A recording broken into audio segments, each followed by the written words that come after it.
नाज़रीन, कहानी का आगाज वहां से होता है जहां बहजाद शाह चोरी छिपे अपनी बेटी पारस और उसकी खाला की बातें सुन लेते हैं। पारस अपनी खाला के सामने फूट फूट कर रो रही होती है और अपने दिल का हाल बयान करती है। पारस कहती है, खाला, मुझे खुद पता नहीं चला कि कब जुवार की खामोशी, उसकी शराफत और उसकी बेमिसाल वफादारी मेरे दिल में घर कर गई। मैं जुवार से मोहब्बत करने लगी हूं। वो जितना खूबसूरत है उससे कहीं ज्यादा एक बेहतरीन इंसान भी है। बहजाद शाह जब अपनी बेटी के मुंह से यह सच्चाई सुनते हैं तो उन्हें एक लम्हात के लिए झटका जरूर लगता है, लेकिन वो परेशान होने के बजाय दिल ही दिल में खुश होते हैं। उन्हें उस बात का एहसास होता है कि जुवार से बेहतर उनकी बेटी का मुहाफिज और जिंदगी का साथी कोई और नहीं हो सकता। वो एक भी पल दाया किए बगैर सीधा जुवार के पास पहुंचते हैं, जो बाहर लान में पहरा दे रहा था। बहजाद शाह जुवार के करीब जाते हैं और उसकी आंखों में आंखें डालकर कहते हैं, जुवार, मैंने अभी पारिस की बातें सुनी हैं। वो तुमसे मोहब्बत करती है। अब एक मालिक के तौर पर नहीं, बल्कि एक बाप के तौर पर मैं तुमसे पूछ रहा हूं।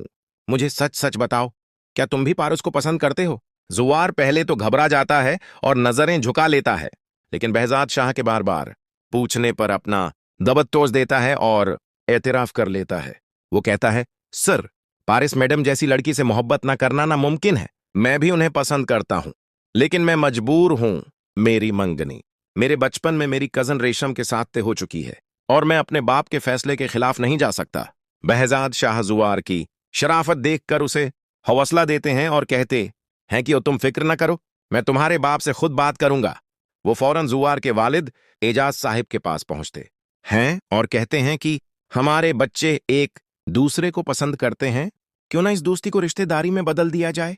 एजाज साहिब बहजाद शाह की बात सुनकर बड़े बोझल लहजे में कहते हैं, बहजाद, मेरे लिए तो ये खुशकिस्मती की बात है कि पारिस जैसी लड़की मेरे घर की बहू बने, लेकिन मैं मजबूर हूं। मैंने अपने भाई को जबान दे रखी है। रेशमा और जुवार की मंगनी बचपन से तय है। मैं बरसियों पहले दी गई जबान से कैसे मकर जाऊं? गांव में मेरी क्या इज्जत रह जाएगी?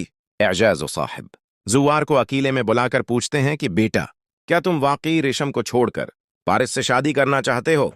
इस पर जुवार बड़े अदब से कहता है, बाबा, मैं पारिस को पसंद जरूर करता हूं, लेकिन आपकी इज्जत और खुशी के लिए मैं रेशम से ही निकाह करूंगा। जुवार का यह फैसला सुनकर एजाज साहिब का दिल पघल जाता है और वो जुवार की खुशी की खातिर अपने भाई से बात करने और रेशम का रिश्ता खत्म करने का सोचने लगते हैं। लेकिन नाजरीन, ड्रामे में असला तबाही तब आती है जब रेशम दरवाजे के पीछे खड़ी ये तमाम बातें सुन लेती है।